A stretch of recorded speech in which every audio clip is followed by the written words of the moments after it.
Ano ba naman to? Ngayon pa nawalan ng gasolina.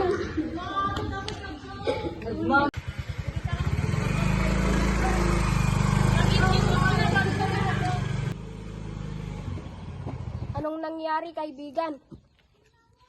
Nawalan ako ng gasolina eh. Ano ka, tulungan kita.